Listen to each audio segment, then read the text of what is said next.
नमस्कार प्यारे विद्यार्थियों, मैं कपिल आपका स्वागत करता हूं आपके अपने YouTube चैनल के लर्निंग पॉइंट में। दोस्तों, जैसा कि अपन जो चैप्टर नंबर फर्स्ट है रासायनिक अभिक्रिया एवं समीकरण या केमिकल रिएक्शंस एंड इक्वेशंस, इसको स्टडी कर रहे थे। ठीक है, कंटिन्यू लेते चल रहे थे। तो इसके लास्ट वीडियो में अपन ने देखा कि केमिकल रिएक्शंस जो है उनके टाइप्स के बारे में पढ़ा। ठीक है, वो अभी पूरे नहीं किए थे अपन ने, तो कुछ ही टाइप्स को अपन ने पढ़ा। जैसे भाई कॉम्बिनेशन रिएक्शंस के बारे में पढ़ लिया, क्या होती है संयोजन अभिक्रियाएं या योगात्मक अभिक्रियाएं, जिनको अपन इंग्लिश में कॉम्बिनेशन रिएक्शंस बोलते हैं। ठीक है, उसके बाद अपन ने वही एंडोथर्मिक और एक्सोथर्मिक इन तीन रिएक्शनों के बारे में पढ़ा था। तो इस वीडियो में अपन जो बात करने वाले हैं, आगे जो पढ़ने वाले हैं, आगे की जो रिएक्शंस हैं या अभिक्रियाओं के जो प्रकार है उनको अपन पढ़ने वाले हैं। ठीक है, तो आपका चौथा जो टाइप है वो है अपघटन अभिक्रियाएं। अपघटन अभिक्रियाएं, जिनको अपन डिकम्पोजिशन रिएक्शंस बोलते हैं।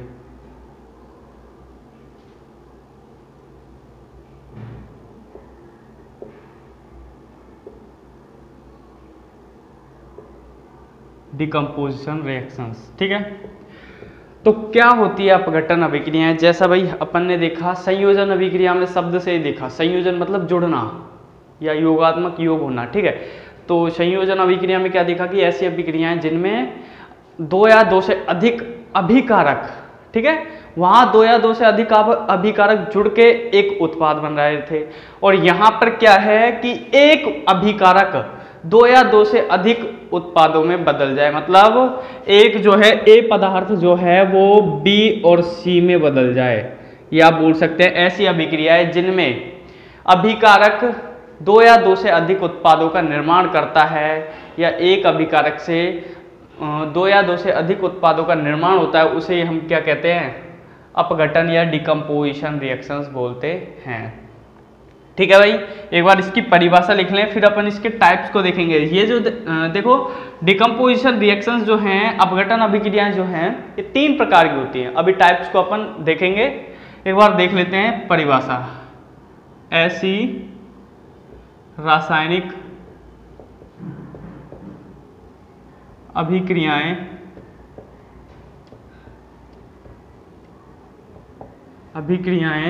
जिनमें एक अभिकारक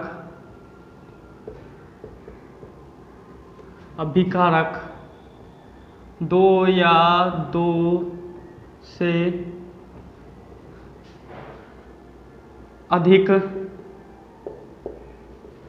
उत्पादों का निर्माण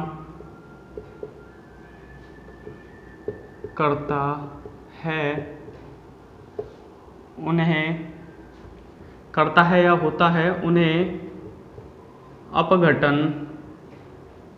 अभिक्रियाएं कहते हैं। ठीक है, अपघटन अभिक्रियाएं कहते हैं। क्या देखा अपन ने कि ऐसी रिएक्शंस जिनमें एक अभिकारक दो या दो से अधिक उत्पादों में क्या है, बट जाए, या दो या दो से अधिक उत्पादों का निर्माण करे। ठीक है, एग्जाम्पल अभी देखेंगे। मतलब ये है कि ये जो है ए है, ये क्या है? अभिकारक है, और टूट के क्या है? बी और सी उत्पाद बना ले। ठीक है, तो ये किस प्रकार की अभिक्रिया है? आपकी अपघटन अभिक्रिया। फिर मैंने क्या बताया, अपघटन अभिक्रिया जो है ये तीन प्रकार की होती है आपकी। ठीक है, तीन प्रकार से पदार्थों का अपघटन हो सकता है। जैसे भाई तीन प्रकार की कौन कौन सी है? एक तो होती है प्रकाशीय अपघटन अभिक्रिया, एक होती है आपकी ताप या ऊष्मीय अपघटन अभिक्रिया, ठीक है, एक होती है आपकी विद्युत अपघटन अभिक्रिया। तो ये तीन प्रकार की अभिक्रियाएं हैं जिनको अपन पढ़ने वाले हैं। तो एक बार लिख लेते हैं, डिकम्पोजिशन, या सीधा हिंदी में लिख लेते हैं, अपघटन अभिक्रियाएं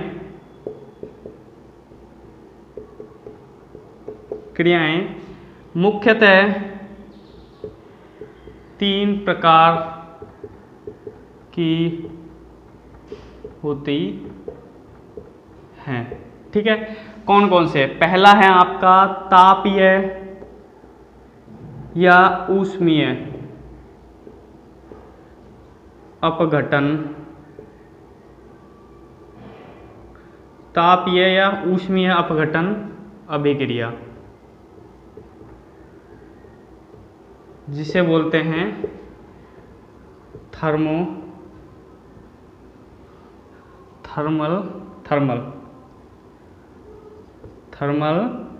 डिकम्पोजिशन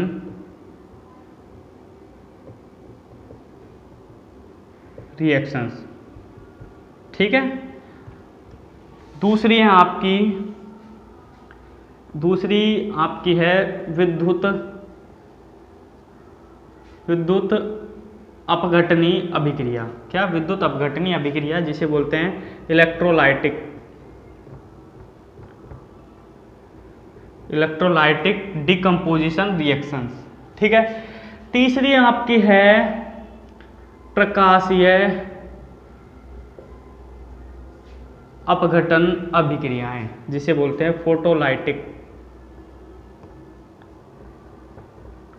फोटोलाइटिक डिकम्पोजिशन रिएक्शंस। तो मुख्यतः जो अपघटन अभिक्रिया हैं वो कितने टाइप्स की होती हैं भाई? 3 टाइप्स की होती हैं। कौन कौन सी? तापीय अपघटन अभिक्रिया, विद्युत अपघटन और प्रकाशीय अपघटन अभिक्रिया है। तो इन तीनों प्रकारों को अभी अपन पढ़ने वाले हैं। ठीक है, एक बार जल्दी से देख लो, फिर अपन पहला जो प्रकार है आपका तापीय अपघटन या थर्मल डिकम्पोजिशन रिएक्शन, इसके बारे में पढ़ेंगे। ठीक है, तो अपन देखते हैं।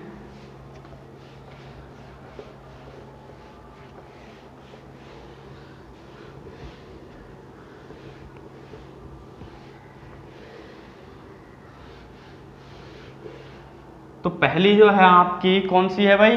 तापीय अपघटन अभिक्रिया। ए नाम दे देते हैं, तापीय या ऊष्मीय अपघटन अभिक्रिया, जिसे बोलते हैं थर्मल डिकम्पोजिशन रिएक्शंस। ठीक है, तो वही अभी अपन ने देखा क्या होती है डिकम्पोजिशन रिएक्शन, जिसमें एक अभिकारक 2 या 2 से अधिक उत्पादों में बदलता है। अब देखो यहाँ पर क्या है, आपको निश्चित सीमाएं दे दी हैं, या बोल सकते हैं कि एक लिमिट दे दी है कि भाई कोई अभिक्रिया है और ये क्या है, ताप दिया जा रहा है। मतलब इस अभिक्रिया में जो अभिकारक है वो ताप के द्वारा 2 या 2 से अधिक उत्पादों में बदल रहा है। मतलब किसी पदार्थ को गर्म किया जा रहा है और गर्म करके क्या है, गर्म करके वो पदार्थ 2 से एक पदार्थ है, मान लो ये है, इसको गर्म किया जा रहा है, ताप दिया जा रहा है, और ये क्या है, टूटकर 2 से अधिक उत्पादों में, 2 या 2 से अधिक उत्पादों में या भागों में टूट जाता है। तो ये एक प्रकार की क्या कैसी रिएक्शन हुई? थर्मल डिकम्पोजिशन या तापीय अपघटन अभिक्रियाएं। तो क्या परिभाषा हो जाएगी? ऐसी अभिक्रियाएं जिनमें अभिकारक ताप का अवशोषण करके 2 या 2 से अधिक उत्पादों में विभक्त हो जाता है, उन्हें हम थर्मल या तापीय या ऊष्मीय अपघटन अभिक्रिया कहते हैं। या सीधी परिभाषा लिख सकते हो, ऐसी अभिक्रियाएं जो ताप या ऊष्मा की उपस्थिति में संपन्न होती हैं, उन्हें हम क्या कहते हैं? थर्मल डिकम्पोजिशन रिएक्शंस कहते हैं। इसके बाद अपन एग्जाम्पल देखेंगे। तो एक बार परिभाषा लिख लें, क्या हो जाएगी? ऐसी अपघटन अभिक्रियाएं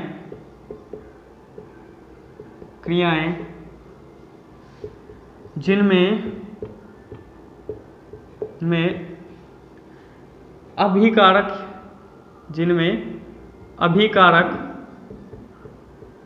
अभिकारक ताप या ऊष्मा का अवशोषण करके 2 या 2 से अधिक उत्पादों में विभाजित हो जाता है, उन्हें तापीय या ऊष्मीय अपघटनीय अभिक्रिया कहते हैं। ठीक है भाई, समझ आया? या आप सीधी शॉर्ट रूप में लिख सकते हो, ऐसी अभिक्रियाएं जो ताप की या ऊष्मा की उपस्थिति में संपन्न होती है।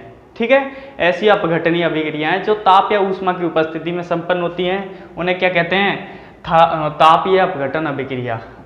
और मेरी मानो तो ये रिएक्शन, ये जो परिभाषा है आपको इस लैंग्वेज में लिखने में कोई दिक्कत नहीं होगी। ठीक है, मुझे लगता है जहाँ तक तो क्या हुई परिभाषा की, ऐसी अपघटन अभिक्रिया जिनमें अभिकारक ताप या ऊष्मा का क्या करता है? अवशोषण करके दो या दो से अधिक उत्पादों में बदल जाता है, उसे अपन क्या कहते हैं?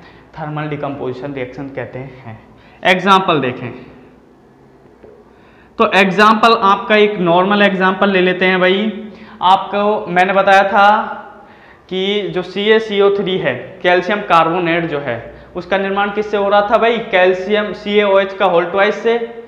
भाई अपन ने देखा था कि जब बिना भुजे चूने का सूत्र यही होता है CaO। ठीक है, इसको क्या है? जल में मिलाते हैं। क्या बताया भाई? बिना भुजा चूना जो है आपका एक कली होता है, दीवारों पर जो पुताई करते हैं तो पुताई से पहले जो वो कली होती है वो पत्थरों में या ठोस अवस्था में होती है। जब इसको पानी में मिलाया जाता है तो ये क्या है? CaOH का होल ट्वाइस। ठीक है, इसका निर्माण करती है और एनर्जी जो है वो बाहर निकल जाती है। एक तरह से ये ऊष्मा क्षेपी अभिक्रिया थी, रिएक्शन देखा अपन ने एग्जाम्पल में। अब ये जो CaOH का होल ट्वाइस है भाई, पानी में मिलने के बाद क्या है? ये एक बुझे हुए चूना, इसको बोलते हैं बुझा हुआ चूना, जो दूधिया रंग का एक विलयन होता है। ठीक है भाई, जल और CaOH के मिलने से क्या है? ये इस प्रकार का दूधिया रंग का एक अपन को विलयन प्राप्त हो, मिश्रण। ठीक है, आपने देखा होगा कली जब करते हैं, पुताई करते हैं, तो जब कली को पानी में मिलाते हैं तो उसके बाद वो सफेद कलर का पानी प्राप्त होता है, विलयन प्राप्त होता है। ठीक है, तो वो होता है आपका CaOH का होल ट्वाइस, जिसे अपन बुझा हुआ चूना बोलते हैं।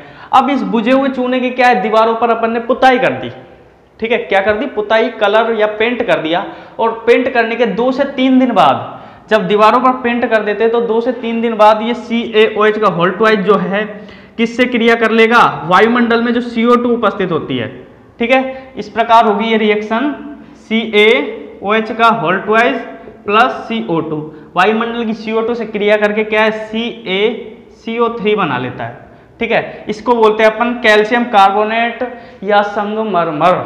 जो आपका संगमरमर है उसका सूत्र क्या होता है? CaCO3। ठीक है, और H2O बाहर निकल जाता है। तो अब यहाँ पर अपन रिएक्शन पढ़ रहे हैं CaCO3 की, तो इसको अपन क्या है? अपघटनीय अभिक्रिया में देख रहे हैं। तो कौन सी अपघटनीय अभिक्रिया में? तापीय। तो इसका एग्जाम्पल देखो, CaCO3 ये क्या है? इसका रासायनिक नाम होता है कैल्शियम कार्बोनेट और इसका दूसरा नाम है संगमरमर। संगमरमर। ठीक है, इसका क्या है? इस पर ताप दिया गया। भाई देखो, ध्यान रखना, मैंने जब चिन्ह परिपाटी पढ़ाई थी केमिकल रिएक्शंस को लिखने की, समीकरण को, तो उसमें मैंने बताया था ताप को तो अपन किस चिन्ह के द्वारा दर्शाते हैं? इस छोटे से त्रिभुज के द्वारा। और प्रकाश को अपन hν के द्वारा दर्शाते हैं ना। तो ये ध्यान रखने की बातें हैं। ठीक है, तो अब अपन क्या है? इस अभिक्रिया में जो CaCO3 है इसको ताप दे रहे हैं, तो हिंदी में भी लिख सकते हैं ताप या ऊष्मा। ठीक है, और इसका प्रतीक छोटा त्रिभुज। ठीक है, इस प्रकार का प्रतीक लगा सकते हो। तो इसको क्या है? ऊष्मा दी, तो ये क्या है? CaO प्लस CO2, मतलब बुझे हुए चूने, बिना भुजा चूना, कैल्शियम ऑक्साइड जिसे अपन बोलते हैं बिना भुजा चूना,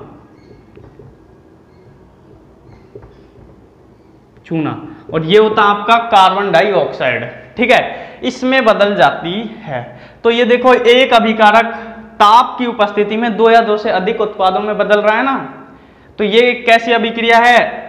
तापीय अपघटन अभिक्रिया है। ठीक है, एक और एग्जांपल ले लो दूसरा, जैसे भाई 2FeSO4।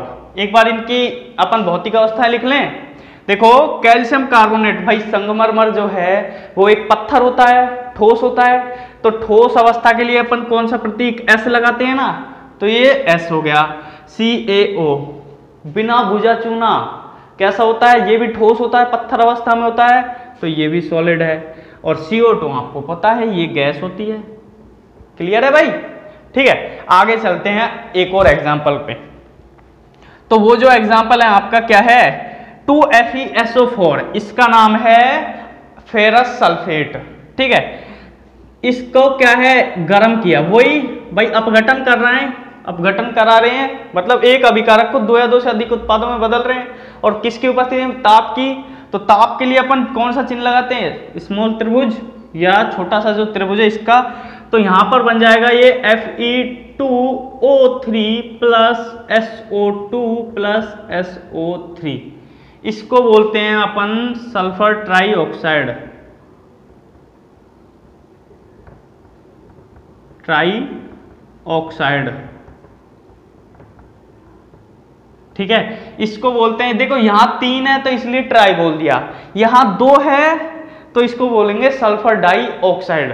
ठीक है, और ये क्या है आपका ferrous oxide, ferrous oxide, oxide. Clear है भाई? इनकी भौतिक अवस्था लिख ले। FeSO4 आयरन कैसा होता है भाई, FeSO4 क्या है, किस में मिला हुआ है, सल्फ्यूरिक अम्ल में। ठीक है, तो ये क्या है, एक एक्वेटिक है, एक्वेटिक मात्रा में होता है। ठीक है, आपका Fe2O3 आयरन है, सल्फर वो सॉलिड है, SO2 गैस होती है, G, SO3 भी गैस होती है, ये भी G है। ठीक है, ये दो एग्जाम्पल। इसके बाद अपन एक और एग्जाम्पल देखने वाले हैं, ये आप जल्दी से देख लो। यहां अपन एग्जाम्पल नंबर 3 को देख ले। देखो एग्जाम्पल मैं आपको 3 से 4 इसलिए कराता हूं जिससे आपको याद करने में कोई दिक्कत ना हो, इनमें से कोई सा भी एग्जाम्पल आप एग्जाम में लिख दो। तीसरा एग्जाम्पल आपका हो जाएगा भाई 2PbNO3 का होल ट्वाइस, इसको बोलते हैं lead nitrate, lead nitrate.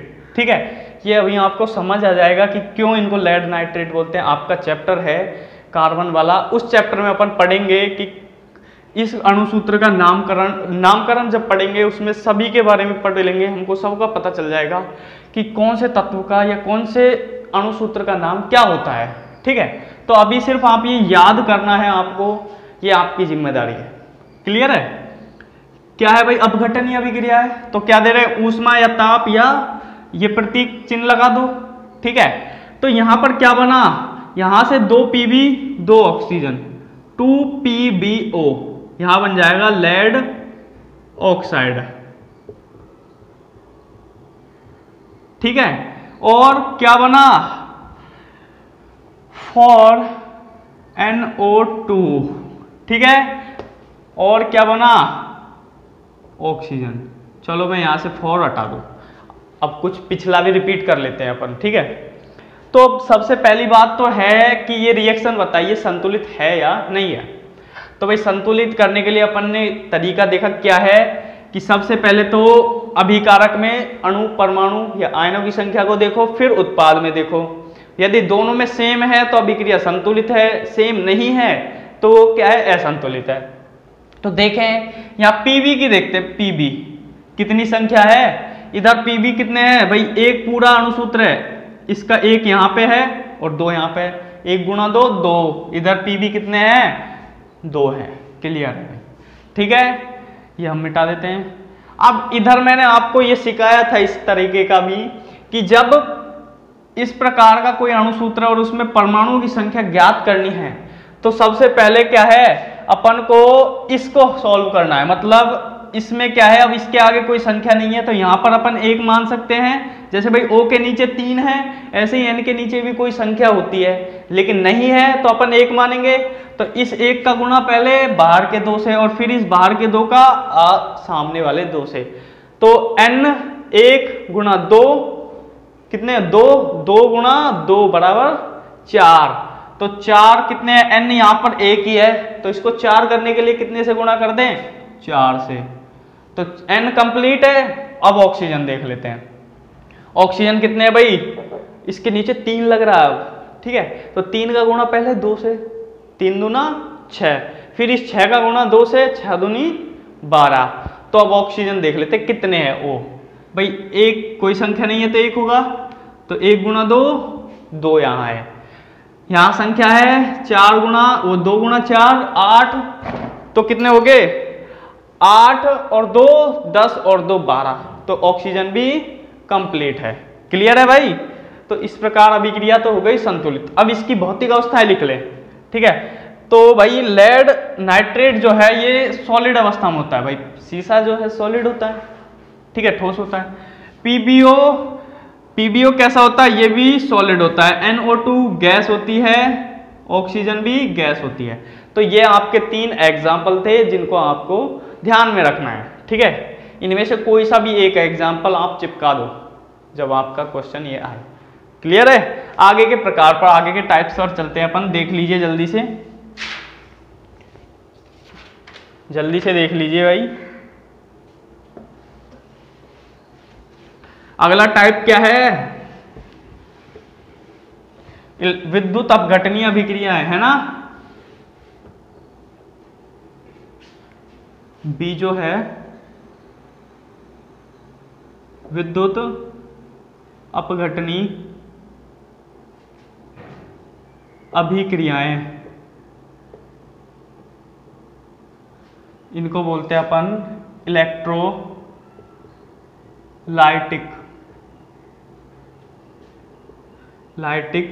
Chemical, या सीधा लिख देते हैं इलेक्ट्रोलाइटिक डिकम्पोजिशन रिएक्शंस।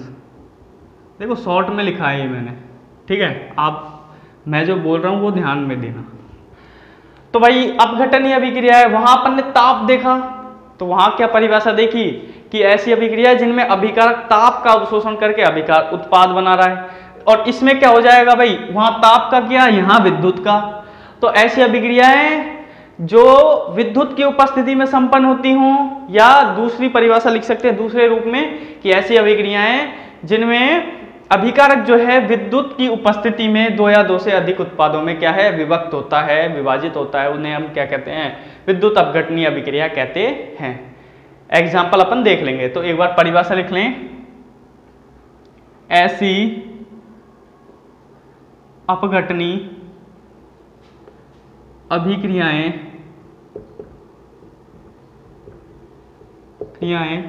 जिनमें एक अभिकारक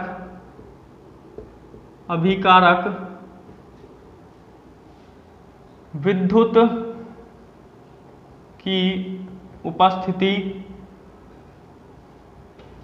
की उपस्थिति में 2 या 2 से अधिक उत्पादों में विभक्त हो जाता है, उन्हें कौन सी रिएक्शंस बोलते हैं भाई, विद्युत अपघटनीय अभिक्रियाएं कहते हैं। अब बात आती है आपके एग्जाम्पल की। तो एग्जाम्पल्स क्या हैं, देखो सबसे पहला एग्जाम्पल है आपका जल अपघटन की, जल का अपघटन। भाई जल है H2O है, ठीक है, यहाँ पर ने इसके आगे 2 लगा दिया। अब इसका क्या है, अब विद्युत अपघटन करना है, तो विद्युत अपघटन के लिए कोई प्रतीक नहीं है, तो यहाँ पर अपन सीधा लिख देंगे विद्युत, क्या लिख देंगे भाई, विद्युत अपघटन, ठीक है। ये क्या है भाई, जल है, ध्यान रखना है। और जल कैसी अवस्था में होता है, चलो ये अब अवस्था अपन देख लेंगे बाद में। तो जल का विद्युत अपघटन कराया तो ये क्या है 2H2 प्लस कितने O2। इस प्रकार एक अभिकारक विद्युत की उपस्थिति में 2 या 2 से अधिक उत्पादों में बट जाता है या विभाजित हो जाता है, उन्हें अपन क्या कहते हैं, इलेक्ट्रोलाइटिक डिकम्पोजिशन रिएक्शंस कहते हैं। क्लियर है? चलो इनकी भौतिक अवस्थाएं देख लें भाई। संतुलित तो ये है, आपको पता है भाई, इधर ऑक्सीजन हाइड्रोजन 4 है, इधर भी 4 है। क्लियर है? इधर 2 ऑक्सीजन है, इधर भी 2 हैं। तो भौतिक अवस्थाएं भाई, जल है H2 है, जल कैसे अवस्था में पाया जाता है? लिक्विड, तरल, तो इसके लिए L। हाइड्रोजन क्या है? गैस है, G। ऑक्सीजन गैस है, G। क्लियर? एक एग्जाम्पल ये हो गया। दूसरा HCl अम्ल का जल अपघटन, वो सॉरी जल नहीं, विद्युत अपघटन। तो भाई HCl अम्ल ले लिए, ये ले लिया HCl, ठीक है। तो यहां पर क्या कराया अपन ने? विद्युत अपघटन, शॉर्ट में लिखा है VF, ठीक है। विद्युत अपघटन कराया तो यहां पर बना H2 + Cl2, ये बना, ठीक है। अभिक्रिया संतुलित है या नहीं है, सबसे पहले ये देखें। संतुलित नहीं है, इधर 1 1 है, उधर 2 2 है। तो पहले अपन हाइड्रोजन को कर ले। हाइड्रोजन के कितने हैं? 2 हैं, इधर 1 है, तो 2 कर दिए, 2 हो गया। क्लोरीन कितने हैं? 2 हैं, इधर भी अब कितने हो गए? 2 हो गए। तो अभिक्रिया संतुलित, ठीक है। इसको बोलते हैं अपन HCl को हाइड्रोक्लोरिक अम्ल।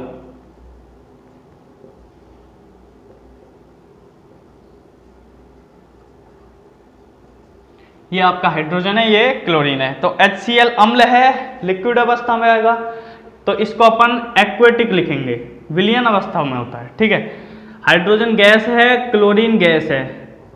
तो ये देख लीजिए आपकी विद्युत अपघटनीय अभिक्रिया। दूसरा जो टाइप है अपघटनीय अभिक्रिया का, वो इस प्रकार है। इसके 2 एग्जाम्पल अपन ने ये देखे। आगे चलते हैं, जल्दी से आप स्क्रीनशॉट ले लीजिए। अब देखेंगे अपन प्रकाशिक अपघटनीय अभिक्रियाएं। तो भाई क्या हो जाएगी प्रकाशिक अपघटनीय अभिक्रियाओं की परिभाषा? वे अभिक्रियाएं जो प्रकाश की उपस्थिति में संपन्न होती हैं या प्रकाश का अवशोषण करके एक अभिकारक 2 या 2 से अधिक उत्पादों में विभाजित हो जाता है। सी, ठीक है, प्रकाशीय,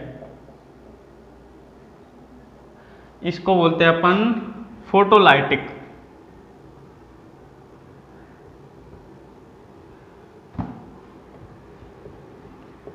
फोटोलाइटिक डिकम्पोजिशन रिएक्शंस। तो परिभाषा सेम है, तो लिख दे भाई, ऐसी रिएक्शंस या ऐसी अभिक्रियाएं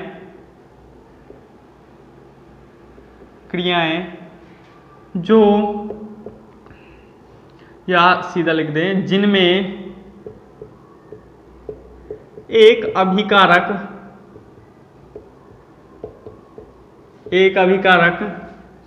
प्रकाश की उपस्थिति में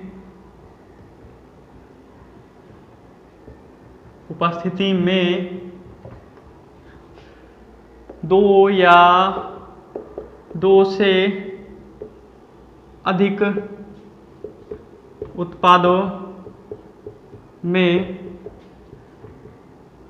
विभाजित हो जाता है, उन्हें कौन सी रिएक्शंस कहते हैं? उन्हें हम प्रकाशिक अपघटनीय या फोटोलाइटिक डिकम्पोजिशन रिएक्शंस कहते हैं। क्लियर है? एग्जाम्पल देख लें। तो भाई एग्जाम्पल आपका है, देखो पहला जो है आपका HBr का प्रकाशिक अपघटन। HBr इसको बोलते हैं हाइड्रोजन ब्रोमाइड, ठीक है। सीधा ही लिख लेते हैं क्या है पहला एग्जाम्पल। तो HBr, इसका क्या करा रहे हैं? प्रकाशिक अपघटन।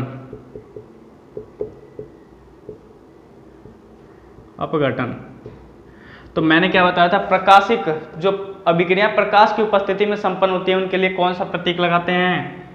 HNu का लगाते हैं ना, इसको बोलते हैं H और इसको बोलते हैं न्यू। तो ये प्रतीक लगाते हैं प्रकाश की उपस्थिति में होने वाली जो अभिक्रिया है। तो इस प्रतीक को कहाँ लिखा जाता है? इस तीर के चिन्ह पर। अब इसको अपन कोष्टक में HNu लिख दे जिससे आपको समझ आ जाए। तो यह अभिक्रिया किसकी उपस्थिति में संपन्न हो रही है? प्रकाश की में, ठीक है। यहां पर बना H2 + Br2, तो इसका नाम तो है ब्रोमाइड, ठीक है। इसका है ब्रोमाइड, इसका हाइड्रोजन है, इसको बोलते हैं अपन हाइड्रोजन ब्रोमाइड।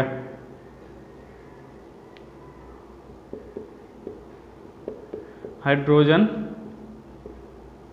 ब्रोमाइड। अभिक्रिया संतुलित है या नहीं है ये भी देख लेते हैं। इधर हाइड्रोजन एक है, इधर दो हैं, संतुलित नहीं है। तो करने के लिए क्या है, यहाँ दो लगा दिया, संतुलित हो गई। हाइड्रोजन भी दो, ब्रोमीन भी दो, ठीक है। कैसी अवस्था में हाइड्रोजन ब्रोमाइड भाई, कैसी अवस्था में होता है भाई?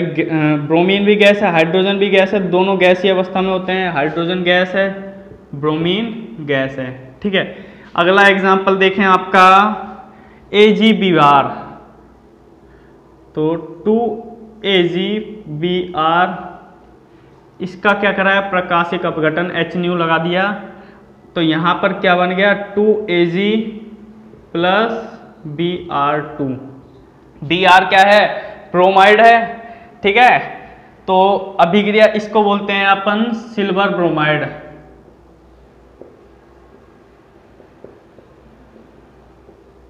ठीक है। ये जो सिल्वर ब्रोमाइड है ये श्वेत रंग का होता है। कैसा रंग का होता है, श्वेत रंग का, ठीक है। लेकिन जब सिल्वर ब्रोमाइड को वायुमंडल में खुला धूप में रख देते हैं तो धूप में क्या है कि ये क्रिया कर लेता है। ये क्या है, धूप में क्रिया कर लेगा, किससे, प्रकाश से। और प्रकाश से क्रिया करके एक धूसर मतलब एक श्वेत रंग का चमकीला पदार्थ होता है। इसको धूप में रखने पर क्या है, ये इसकी चमक है ना जो वो समाप्त हो जाती है, एक तरह से धूसर हल्के काले रंग का हो जाता है ये, ठीक है। तो क्या हो जाता है भाई, सिल्वर, ठीक है।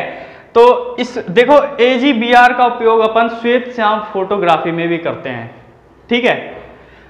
तो ये AgBr जो है इसकी भौतिक अवस्थाएं लिखे तो सॉलिड है, Ag सॉलिड है, ब्रोमीन गैस है। भाई सिल्वर सॉलिड ही होता है, ठीक है। तीसरी रिएक्शन, तीसरा जो एग्जांपल है वो क्या लिख लेंगे अपन, एक और 2AgCl, Cl क्या, प्रकाशिक अपघटन HNu, क्या बना, Ag2 प्लस Cl2, ठीक है। Ag को अपन बोलते हैं सिल्वर, ठीक है, Cl क्लोरीन, और इसको बोलेंगे सिल्वर, ये तो ब्रोमीन है तो यहां पर सिल्वर ब्रोमाइड, इसको बोल देंगे अपन silver chloride, silver chloride. Clear है भाई? तो इसकी भौतिक अवस्थाएं लिख लें, ये भी सॉलिड है, ये भी सॉलिड है, ये क्लोरीन गैस होती है G, ठीक है। तो इस प्रकार ये जो रिएक्शंस हैं, ये जो दो रिएक्शंस हैं, ध्यान रखना, ठीक है। कौन सी, ये जो दो रिएक्शंस हैं इनका उपयोग अपन किस में करते हैं, इनका उपयोग इनका किनका, AgBr का, Br या AgCl,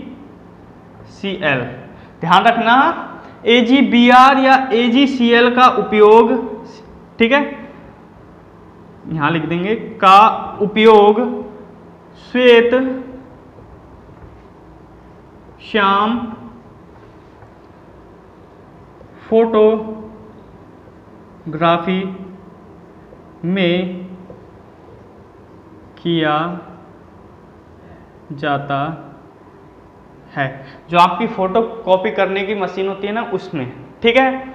तो ये मेन बात है, आप ध्यान रख लेना। तो इस प्रकार आपकी अपघटनीय जो डिकम्पोजिशन रिएक्शंस हैं उनके टाइप्स समाप्त होते हैं, ठीक है। ये एक बार आप जल्दी से देख लो।